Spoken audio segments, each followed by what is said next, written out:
Welcome.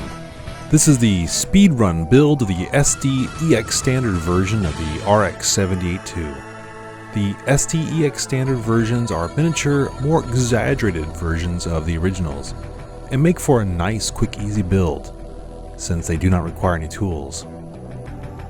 I call this a speedrun since I assembled the kit as fast as I could, then applied a bunch of techniques in the span of a couple hours. This caused things to get a bit messy in a few places, but overall, it gives a pretty good idea of what assembly to weathering is like.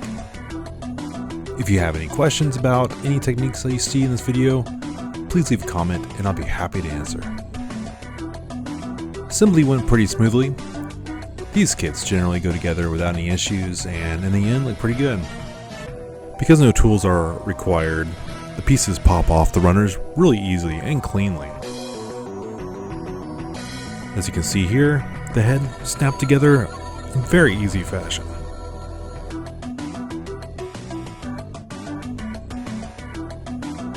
After a short bit, I decided to take them all off the runners and bin them according to the runner name. As with all Bandai kits, instructions are easily labeled and well defined, making the assembly itself a painless, fun process. Since this was a smaller kit, there was actually a few pieces, but the few pieces did make some of the places tricky, like this leg. And with fewer pieces means each piece holds more details.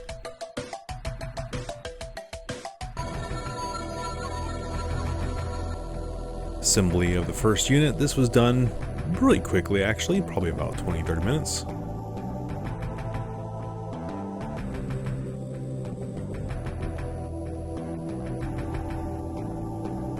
Looks nice even with most of the stickers on.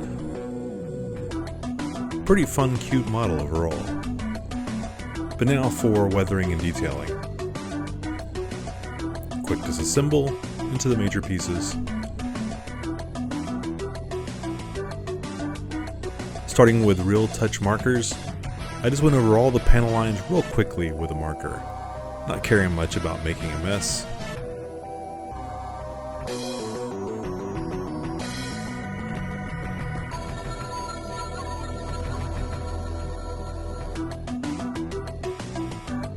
After filling in all the panel lines with a marker, I take a cotton swab. I just start quickly going over and rubbing off any excess, purposely leaving a little bit of a smudge just to give it a shaded weathered look. Proceeded with doing all the arms in a similar fashion.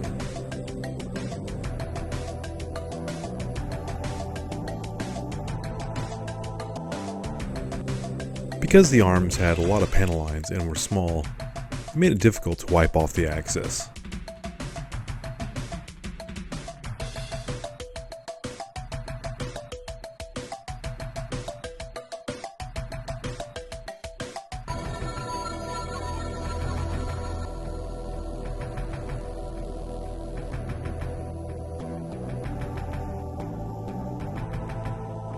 I eventually switched over to liquid panel lining. Liquid gives a more clean look. Because I was doing other weathering techniques following this, I decided not to worry about the smudging weathering from the marker, which is kind of a wash in itself. Liquid panel lining is pretty easy on its own. Because while I'm doing this against bare plastic, it wiped off really cleanly.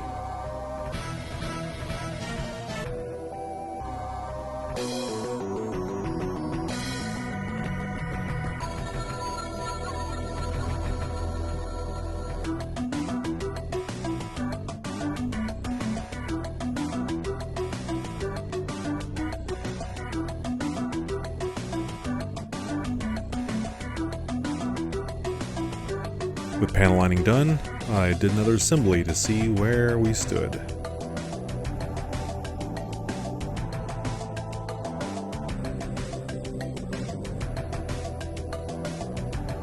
Next up is weathering. I used the brown weathering Another disassembly.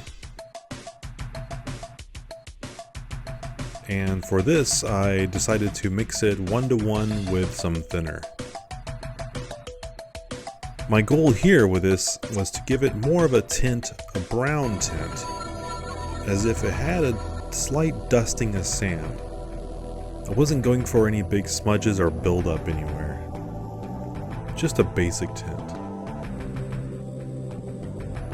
I used a short, wide bristle, thick brush, and this allowed me to apply it evenly all over all the surfaces pretty quickly.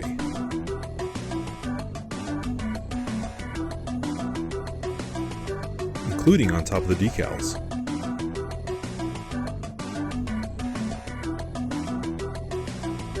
The large flat surfaces of the head did pose a little bit of a difficulty, but using this thick brush made it a painless process.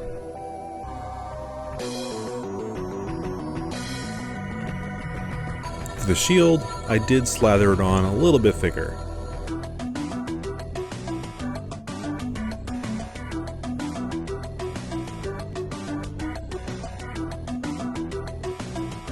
Next up is chipping. I usually cut off a small piece from a roll of insulation I have, and then depending upon the size of the model, I usually cut it a little bit more just to give it a fine edge. I didn't go crazy with the chipping, since it was a small model, but I tried to hit all the major points.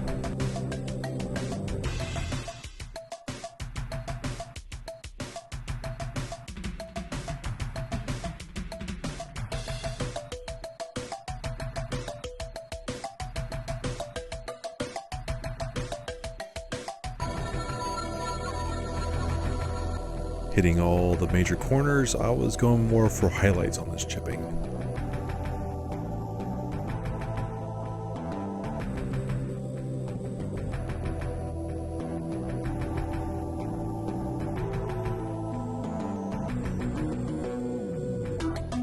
After that, I wanted to give the edges more of a chipped feel, but also kind of highlight them.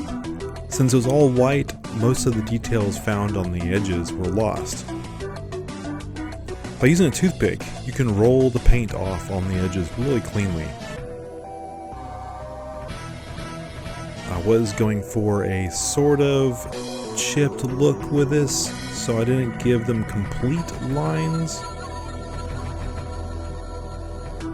More of a highlight and general feeling that the edges are there.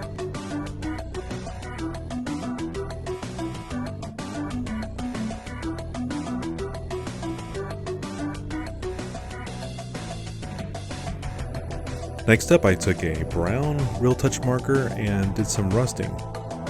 Just found major bend points in the plates and used a cotton swab to smear it down.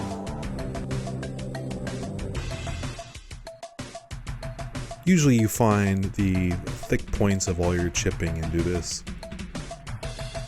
But also bends in the armor plates are places that rain and residue generally build up and cause rust like this.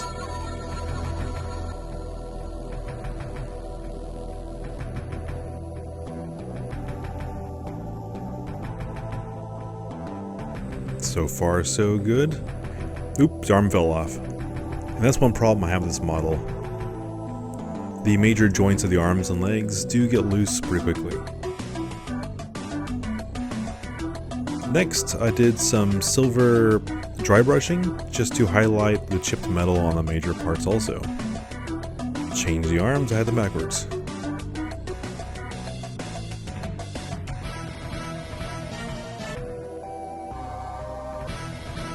There we are. Some nice dry brushing. Next up was some makeup weathering kit. This is really nice when it comes to blending in all the different chipping and edging you might do. It's subtle, but does blend it and make it seem more realistic.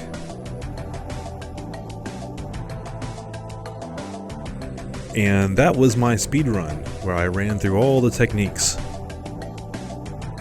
Thanks for watching. If you enjoyed this video, don't forget to like and subscribe. This content came from my weekly Twitch stream, where I put together various kits of different difficulty and practice all the techniques discussed on this channel. Also, don't forget to join us on Discord, where we share pictures of all the different kits we've built.